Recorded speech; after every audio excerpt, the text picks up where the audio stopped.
She was finally smiling again, until the millionaire who broke her heart walked into her father's birthday dinner, uninvited, unannounced, and carrying a secret that would change everything.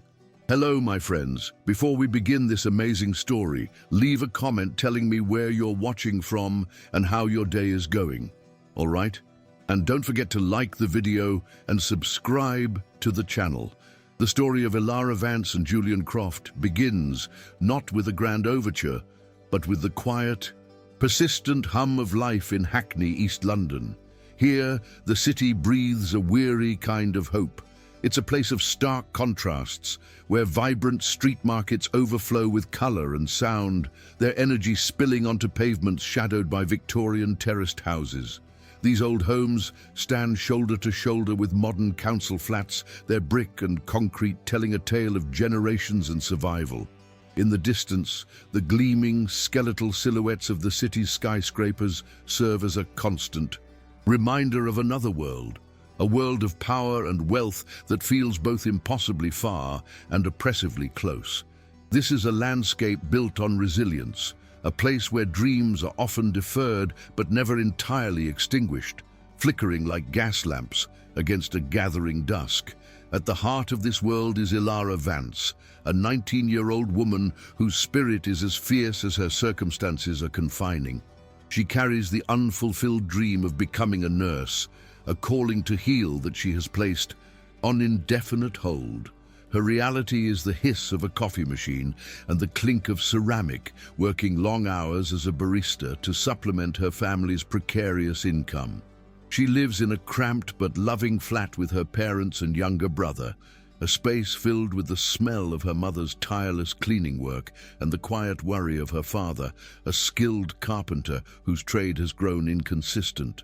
Ilara's deepest, most secret wound is the fear that she is destined to be trapped by this life, her vast potential dimming like a street lamp at dawn, with her love for Julian being the only fairy tale she allows herself to believe in. Julian Croft, at 21, exists in a parallel universe made of glass and steel. As the sole heir to the Croft Holdings empire, he is a prince of property development, his destiny seemingly forged in the very foundations of the skyscrapers that reshape London's skyline. His home is a penthouse in Knightsbridge, a sterile sanctuary of minimalist design with panoramic views of Hyde Park. To the outside world, he is the charming, intensely ambitious scion of a dynasty, but beneath the surface stirs a rebellious streak that led him, inexplicably to some, to Ilara. He is crushed by the immense pressure from his formidable father, Alistair Croft, who has meticulously planned his son's life. An Oxford degree, a seat on the board, and a strategic marriage to a suitable heiress. In the rarefied air of London's elite, Julian is both feared and respected for his sharp intellect and ruthless potential. Yet he is profoundly inaccessible, shielded by a fortress of legacy and immense wealth. This isolation has bred a deep and gnawing loneliness, a quiet understanding that his life is a performance, not a reality he has chosen. His secret love for Ilara is the one authentic, unscripted part of his existence. It is his private act of defiance against the gilded cage he was born into. It's in her presence that the weight of the Croft name recedes, allowing him to breathe, to be simply Julian. For him, their love isn't just a relationship, it is a lifeline to the man he fears he will never be allowed to become, a fragile rebellion against a future already written in stone. Their story reaches its first precipice on a rain-slicked bench overlooking the Thames, with the skeletal frame of Tower Bridge looming against a bruised purple sky. This is their last meeting before he is to be exiled, sent away for a 5-year stint at Harvard in a move orchestrated by his father to focus his mind, and more importantly, to sever this unsuitable connection. The contrast between their worlds is a tangible, aching thing. A chauffeured Bentley waits for him just around the corner, its engine a low, expensive purr. She had arrived on a red double-decker bus, its familiar rumble a world away from his silent luxury. The air between them is thick with the unspoken, with the suffocating desperation of a premature ending, each drop of rain a ticking clock counting down their final moments. The silence is finally broken by Julian, his voice raw and stripped of its usual confident timbre. "Don't look at me like that, Ilara. Please." He reaches for her hand, his fingers cold against hers. "This isn't goodbye, it can't be." He swallows hard, the muscles in his jaw tight with the effort of holding back a torrent of emotion. He tries to explain the inexplicable, the mechanics of a life she can barely imagine. "My father." He sees this as a distraction. He thinks sending me away will fix me, turn me into the man he wants me to be. He doesn't understand that you're the only thing that feels real, the only thing that makes any sense in my entire life. 5 years feels like a lifetime, I know, but it's just time. We're stronger than time. He turns to face her fully, his eyes burning with a desperate, almost manic intensity that frightens and captivates her in equal measure. "This isn't goodbye," he insists, his voice gaining strength, fueled by a surge of defiant conviction. "It's a pause, that's all. I'm going to use this time. I will become so powerful, so untouchable, that no one, not even my father, can ever tell me who to love. I swear to you, I'm going to build something for us, Ilara. A fortress they can't breach. When I come back, I'm not coming back as his son. I'm coming back for you." His words hang in the damp air, a wild and beautiful promise that feels both like a lifeline and a fantasy, a shield against the crushing reality of their impending separation. Ilara listens, her own heart a fractured, aching thing in her chest. Every instinct screams at her that this is the end, that worlds like theirs don't collide without one shattering the other. But the raw sincerity in his eyes, the fierce belief in his impossible promise, offers a sliver of light in the encroaching darkness. She places her other hand over his, a small gesture of immense faith. "I'll wait for you, Julian," she vows, her voice a near whisper, yet it carries the weight of a sacred oath. The words feel momentous, binding her future to his. 5 years, she repeats, as if to solidify the pact against the encroaching doubt. "I'll be right here, I promise." It is a promise made against all odds, a fragile anchor in a storm she cannot yet see. He leans in then, and the kiss is not sweet or gentle. It is a desperate, rain-soaked collision of lips and teeth and shared tears, a frantic attempt to pour 5 years of longing, 5 years of hope into a single fleeting moment. It's the taste of her loyalty and his desperation, a futile effort to brand the memory of this promise onto their very souls. It is the kiss of people who are trying to make a single second last for half a decade, a moment of pure, unadulterated passion that is steeped in the deepest kind of pain. He holds her face in his hands as if trying to memorize every feature, every contour, before the world snatches him away from her. He pulls away too, soon, his eyes conveying a universe of things his voice cannot, a final lingering touch of his fingers on her cheek, and then he is gone. He walks back to the gleaming car without looking back, knowing that if he did, he might never leave. The heavy door of the Bentley closes with a soft, final thud, a sound that seals their pact and begins their sentence. The car melts into the labyrinth of London's night, its red taillights disappearing like a dying ember. Ilara remains on the bench, shivering in the cold, clutching a promise that has just become both her most sacred anchor and her heaviest cross. Her 5-year wait has begun, a solitary vigil in a world that has already moved on. 5 years is a lifetime. For Julian Croft, it was the time it took to forge himself into a weapon. He returned to London not as the lovelorn boy who made a desperate promise in the rain, but as the ruthless vice president of Croft Holdings. He wore power like a tailored suit, his ambition a cold, hard shield against the world. From his penthouse, London was a map of assets to be acquired, a kingdom he was destined to rule. He had fulfilled his vow to become powerful, but the process was one of slow erosion, hollowing him out from the inside. The boy who loved Ilara was buried deep beneath layers of pragmatism and calculated cruelty, a ghost haunting the opulent corridors of his own life. His greatest burden was the silence. In the first year, under the watchful eye of his father's aides, at Harvard, he had written dozens of letters to Ilara. They were filled with hope, with frustration, with the undiluted memory of her face. Each one was a testament to his promise, a reaffirmation of the future he was building for them. But none of them were ever sent. They were discovered, confiscated, and used as proof of his unfocused mind. The message was clear: communication was weakness, and any attempt would have consequences. So, he stopped writing. The silence became a poison, seeping into his soul, transforming his love into a bitter, unresolved ache that fueled his relentless drive. He told himself it was a necessary sacrifice. He had to become a monster to slay the dragons that guarded her. He learned his father's language of leverage and influence, mastering the cold calculus of power until he was indispensable, until his own name carried weight.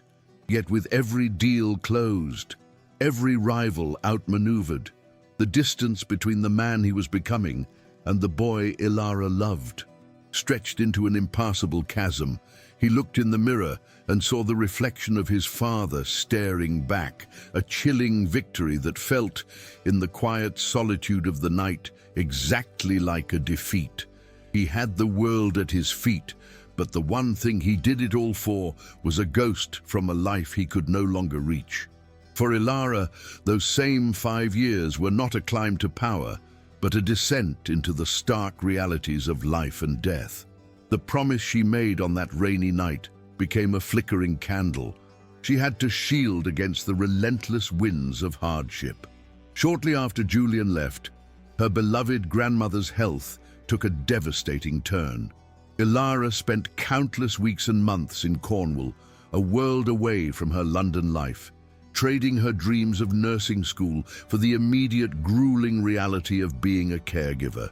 She learned the rhythms of medication schedules, the stark intimacy of changing bedpans, and the hollow ache of watching someone you love slowly fade away. She became a woman forged not in boardrooms, but in hospital waiting rooms and late-night vigils. She counted pennies, worked double shifts at cafes whenever she was back in London, and fought tirelessly through bureaucratic red tape for her nan's care. Julian's silence was a constant, dull pain.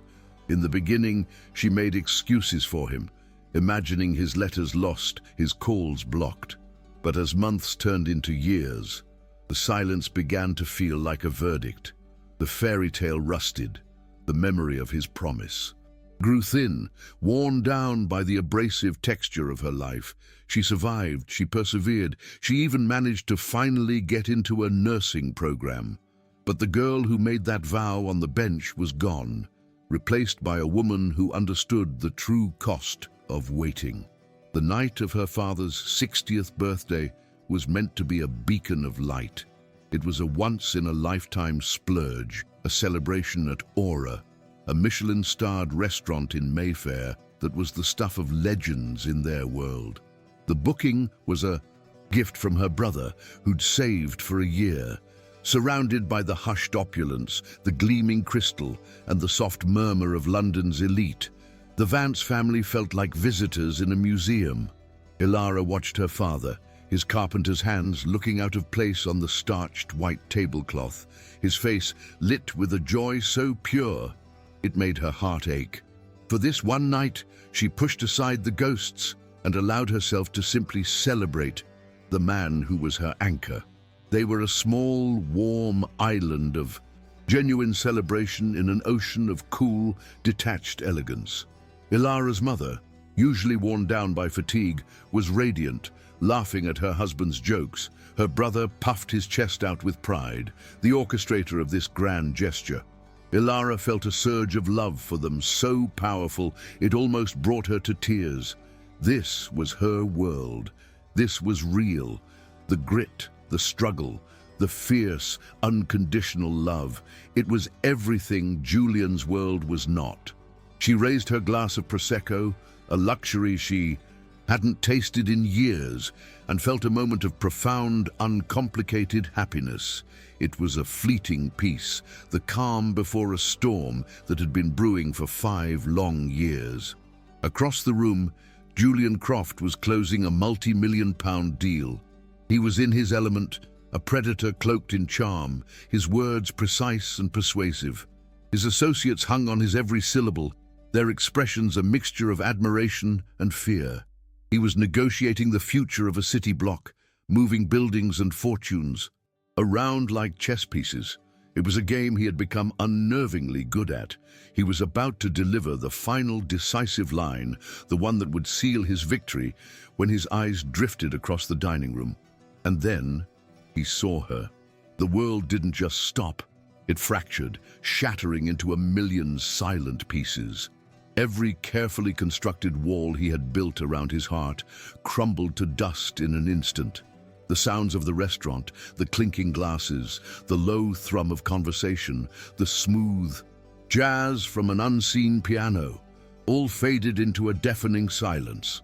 There was only Ilara. She was more beautiful than his memory allowed, her face carrying a new maturity, a strength that hadn't been there 5 years ago.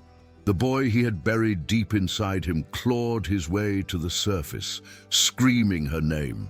His business associates stared at him, confused, as the words died on his lips and the color drained from his face. The powerful CEO was gone, and in his place was a man staring at a ghost. He stood up, his chair scraping harshly against the polished floor. The movement was involuntary, a magnetic pull he was powerless to resist. "Excuse me," he mumbled to his bewildered party, his eyes never leaving her. He walked towards her table, each step feeling both impossibly heavy and terrifyingly light. The air around the Vance family's table seemed to grow colder, the warm bubble of their celebration pierced by his approach. Ilara's brother saw him first, a flicker of recognition and suspicion in his eyes. Then her father. Finally, Ilara looked up, her smile faltering as she saw the man walking toward them, a specter from a past she had tried so hard to bury. He stopped beside their table, a titan of industry looming over their humble celebration, sucking the very air out of their precious moment. For a heartbeat, he could say nothing, simply drinking in the sight of her, the reality of her presence, a physical blow. The 5 years of silence, of sacrifice, of a love deferred and corrupted, all culminated in this one breathtaking moment. "Ilara," he finally breathed, and her name on his lips was a prayer, a confession, and a plea all at once. It was a voice she hadn't heard in half a decade, a voice that had haunted her dreams and woken her in the dead of night, and it struck her with the force of a physical impact. The sound of his voice was a key turning a lock on a room full of pain she had kept sealed for years. The initial shock gave way to a tidal wave of fury, 5 years of unanswered questions, of lonely nights, of brutal hardship, all cresting at once. She stood up slowly, her chair pushing back with a quiet scrape. Her eyes, which had been shining with happiness moments before, now blazed with the fire of unshed tears. The hushed dining room seemed to fade away, the other patrons becoming a blur. There was only him, the embodiment of the glittering, cruel world that had forgotten her. "You," she said, her voice trembling but clear, sharp, enough to cut through the restaurant's ambient noise. "You asked me to wait," she began, her voice gaining strength with every word, each syllable dripping with the bitter irony of her fidelity. "And I did. Like a fool, I waited." The attention of the entire dining room was now on them, a silent audience to a drama they didn't understand. "I believed in you. I believed in that boy on the bench, the one who made a promise in the rain." A single tear escaped, tracing a hot path down her cheek. But she didn't wipe it away.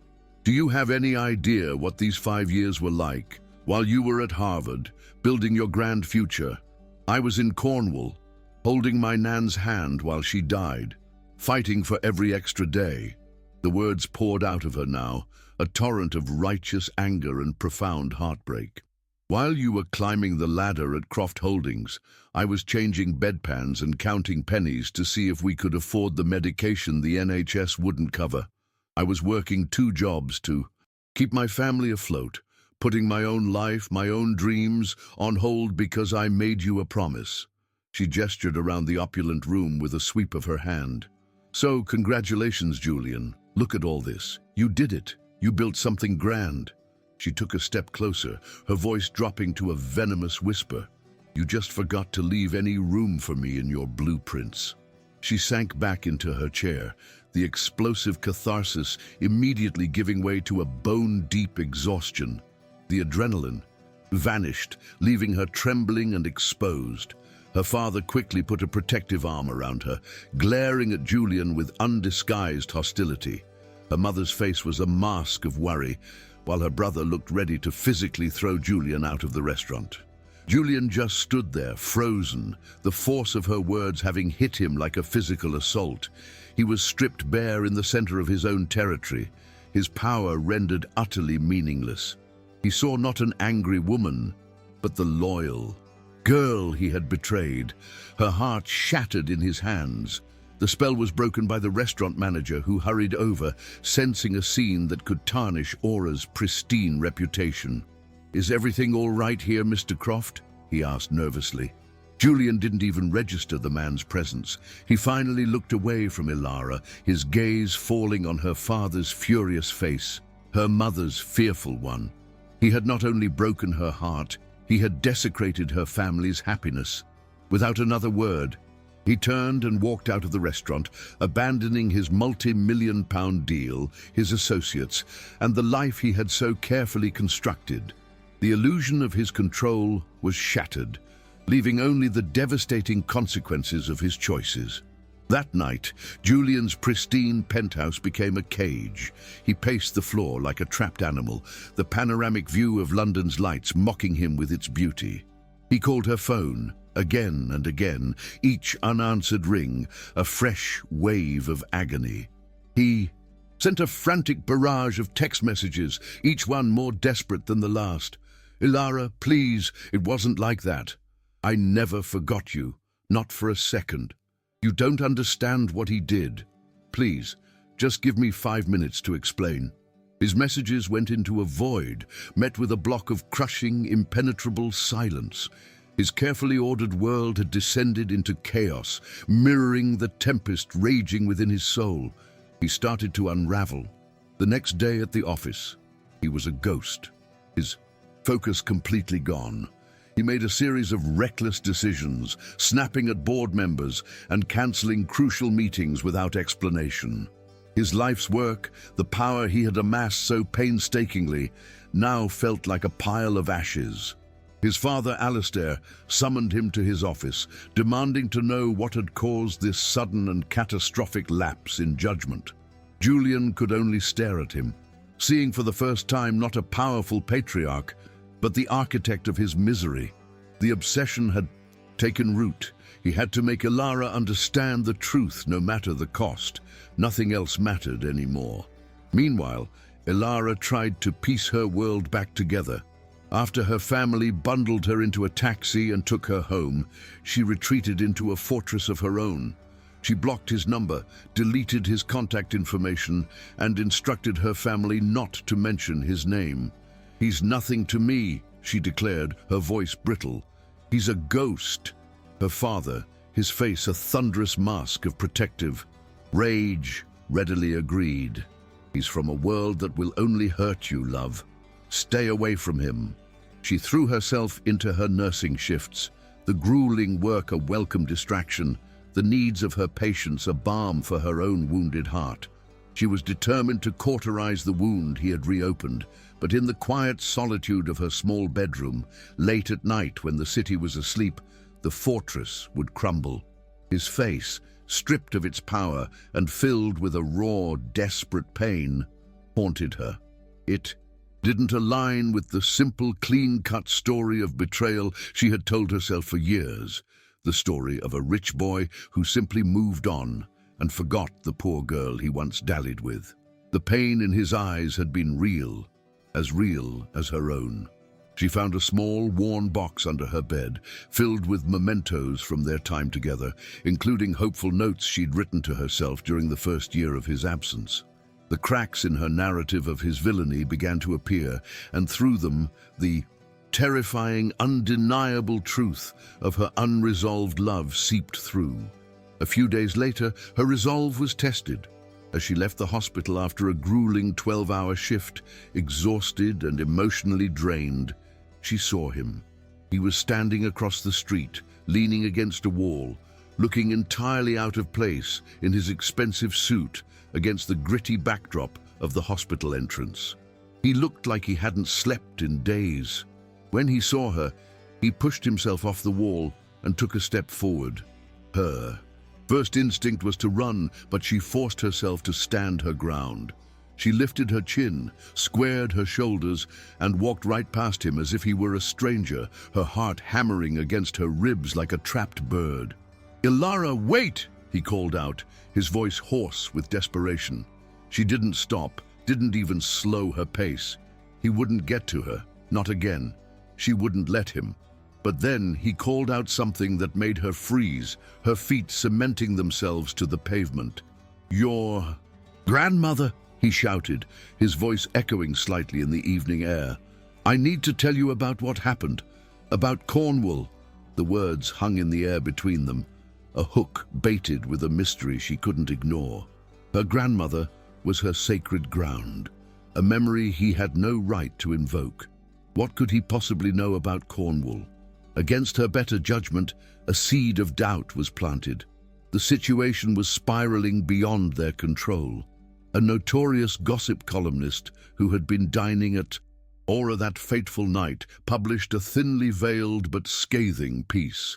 It didn't use their full names, but the details were unmistakable. The hotshot property heir and the fiery working-class girl causing a scene in Mayfair. The article painted Ilara as a council flat Cinderella with an agenda, a gold digger making a calculated play for a payout. The story spread like wildfire through social media, and suddenly, Ilara was not just a heartbroken woman, but a public spectacle, judged and condemned by strangers. The external pressure mounted, hardening her family's resolve to keep Julian away and trapping Ilara in an isolating storm of public humiliation and private turmoil. The fallout from the gossip column was swift and brutal. For Ilara, the carefully constructed privacy of her life was shattered, exposing her to the cold judgment of a world she didn't belong to.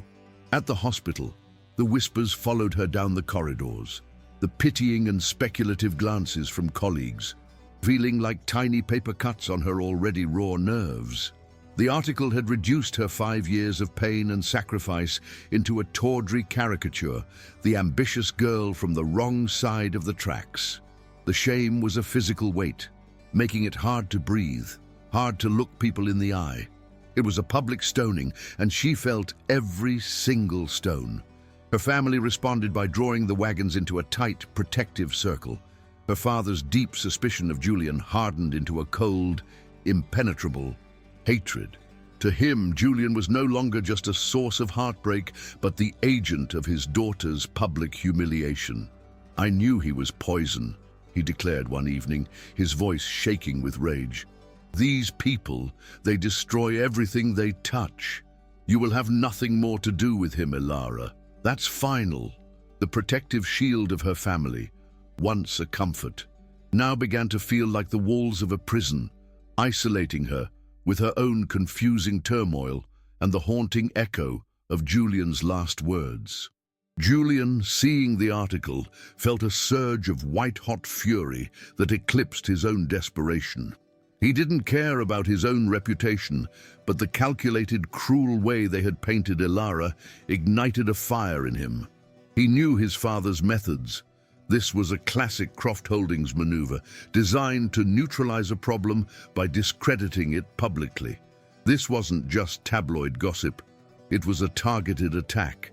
His obsession to reach her intensified, becoming a reckless, all-consuming mission. He saw it. Now, not just as a matter of love, but as a matter of justice. He had to clear her name, a name his own family had deliberately dragged through the mud. His attempts to break through her family's blockade grew more desperate. He tried calling her brother, hoping to appeal to him, but was met with a string of vitriolic curses before the line went dead. In a moment of sheer folly, he went to their flat, hoping to catch her father on his way to work. The encounter was brief and violent. Ilara's father didn't say a word. He simply looked at Julian with utter contempt, shoved him backward against the wall, and warned him that if he ever came near his family again, he would call the police. The physical rejection was a stark confirmation. Every door was being slammed shut in his face, leaving him utterly alone with the terrible truth he carried.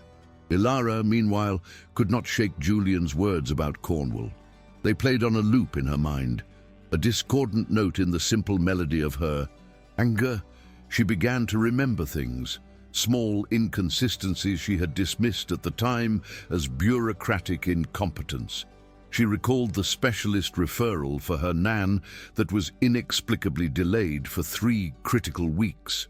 The paperwork for a housing benefit that was lost in the system twice, forcing them to pay out of pocket. She remembered the profound sense of powerlessness, of fighting against an invisible, indifferent machine that seemed determined to wear them down. Could it have been more than just bad luck? The thought was monstrous, but it was a seed of doubt that once planted began to sprout. She resisted the notion with every fiber of her being. To believe Julian would be to betray her own narrative of noble suffering and righteous anger.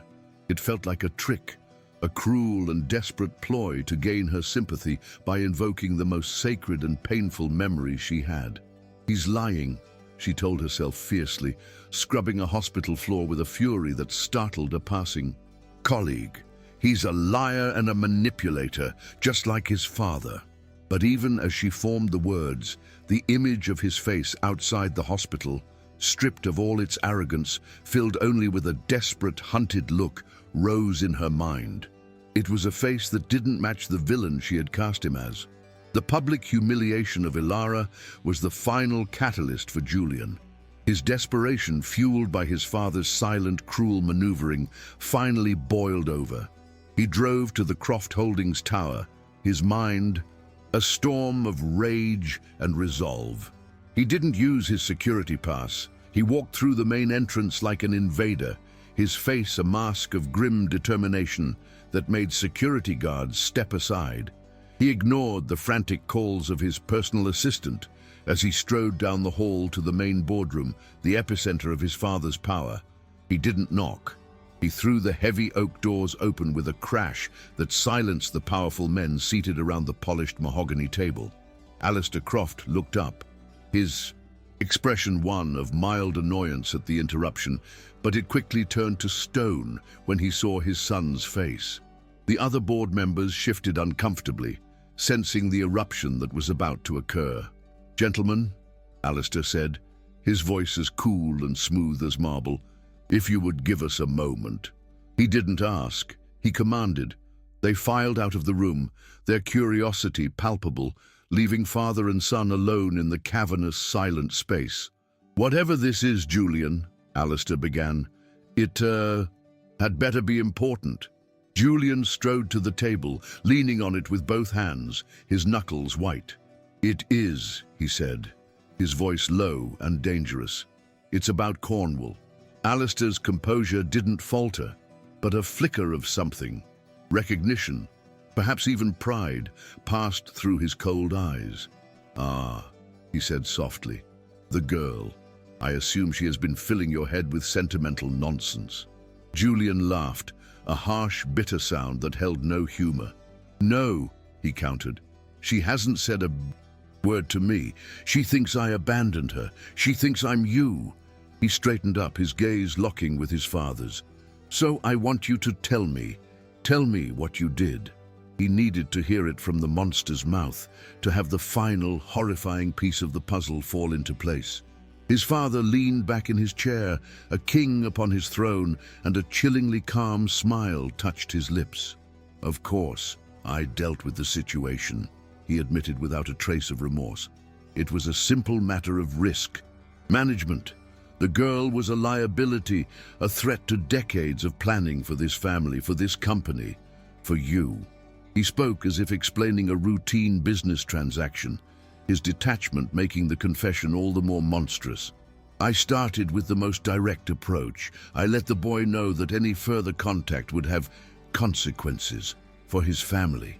I told him," Alistair continued, steepling his fingers, "that I would personally ensure his father, a simple carpenter with a spotty work history, would be blacklisted from every significant construction site in the United Kingdom. I explained that a man his age, once labeled unreliable, would never find meaningful work again. His pride, his ability to provide for his family, all of it would be gone." He paused, letting the weight of his words sink in. It was a clean, effective threat, a demonstration of how our world operates, a lesson he needed to learn. It was for his own good, and yours. Julian stared at him, the blood draining from his face. He had suspected, had known his father was capable of threats, but hearing the cold, calculated details of it was like a physical blow. He pictured Ilara's father, a good and decent man, being used as a pawn in his father's cruel game. "You threatened her family," Julian whispered, the words tasting like ash in his mouth. He felt a profound sickness rising in him, a revulsion so deep it threatened to choke him. But the confession, the truly monstrous part, was not yet over. Alistair was not finished. A cruel, knowing smile played on Alistair's lips as he watched his son's reaction. But that wasn't enough, he continued, his voice dropping slightly, as if sharing a delightful secret. The boy was defiant, and the girl, it seemed, was stubbornly loyal. Her grandmother's illness in Cornwall, however, presented an opportunity, a chance for a more elegant, hands-off solution. The word opportunity hung in the air, grotesque and obscene. Julian felt a cold, dread creep up his spine, a premonition of the true depths of his father's depravity. "I made a few calls," Alistair explained with chilling indifference. "A significant benefactor to the local NHS trust in Cornwall expressed some concerns about resource allocation. Nothing official, of course, just whispers in the right ears. Specialist referrals were suddenly delayed. Her pension paperwork was unfortunately lost in the bureaucratic system, making it much harder for the family to afford. Certain medications," he gestured dismissively with his hand. "Small, untraceable bureaucratic nudges. I simply ensured the girl would be too burdened with the noble task of caring for her dying relative to have any time for foolish London romances. It was, you must admit, the most efficient way to secure your destiny." The world tilted on its axis. The confession didn't just shatter Julian, it obliterated him. It was a truth so monstrous it defied comprehension. The image of Ilara, exhausted and grieving, fighting a system that was actively being manipulated against her, flooded his mind. Her years of noble sacrifice, the pain she endured, the prolonged suffering of her grandmother, it wasn't fate or bad luck. It was engineered. It was a strategic move in his father's chess game. The love he felt for Ilara, the grief for their lost years, it all curdled into a profound, soul-deep revulsion for his own name, his inheritance, and the man who stood before him. He felt a sudden, violent nausea. He looked at the opulent boardroom, the view of the city, the symbols of power that had once been his entire world, and saw only the rot beneath it all. It was an empire built not on steel and glass, but on the quiet suffering of good people, on the manipulation of life and death for profit and control. He finally understood. To win this world, he had been forced to lose his soul, and his father had considered it a bargain. The last vestiges of respect and filial duty died in that moment, replaced by a clarity that was both devastating and liberating.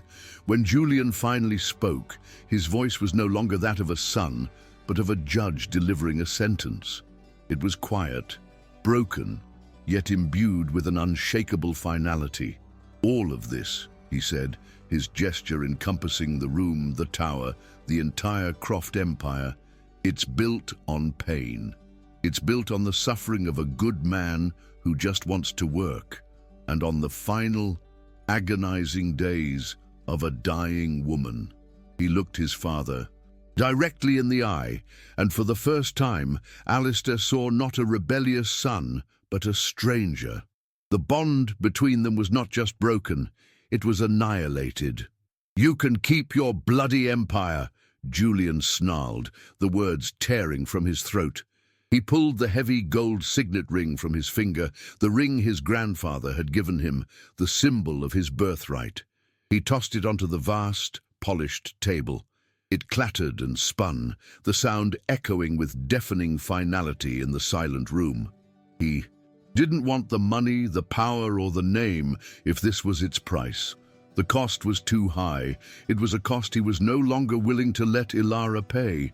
He turned his back on his father, on the life that had been laid out for him since birth. "I want no part of it," he said, his voice flat and devoid of all emotion except for a profound, chilling emptiness. "And I want no part of you." With that, he walked out of the boardroom, leaving the ring spinning on the table. He didn't look back. He walked past the shocked faces in the hallway, rode the elevator down to the ground floor, and stepped out onto the London pavement. A man stripped of everything but a horrifying truth. He was no longer Julian Croft, heir to a fortune. He was just Julian, and his long journey toward redemption had just begun. In the aftermath of his abdication, Julian Croft simply vanished. The financial world buzzed with rumors for weeks, but with no trace of him to be found, the story eventually faded, replaced by the next scandal. Julian, however, had not disappeared. He had been reborn. He liquidated a personal trust fund left to him by his grandmother, the only money he considered clean, and used every penny to found a small, ethical building company. He named it Hope and Mason, a humble title for a radical mission to create dignified, beautiful, and genuinely affordable housing. It was an act of profound atonement, a quiet rebellion of construction against a lifetime of destruction. He would not build another glass tower to shadow the sun. He would build homes where light could get in. His first act as founder was not to hire an architect, but to seek out a master craftsman. He found Ilara's father, Daniel Vance, on a small residential job in South London, replacing a sash window with the meticulous care of an artist. The tension between them was a thick, unbreachable wall. Julian, stripped of all his former arrogance, stood before the older man, humbled and sincere. He didn't offer a job. He offered a partnership. "I don't need an employee, Mr. Vance," Julian said, his voice quiet but steady. "I need a partner. I have the capital, but you have the skill and the integrity. I want to build things that last. I need someone to help me build with purpose, not just for profit." Ilara, in the meantime, had achieved her own hard-won victory.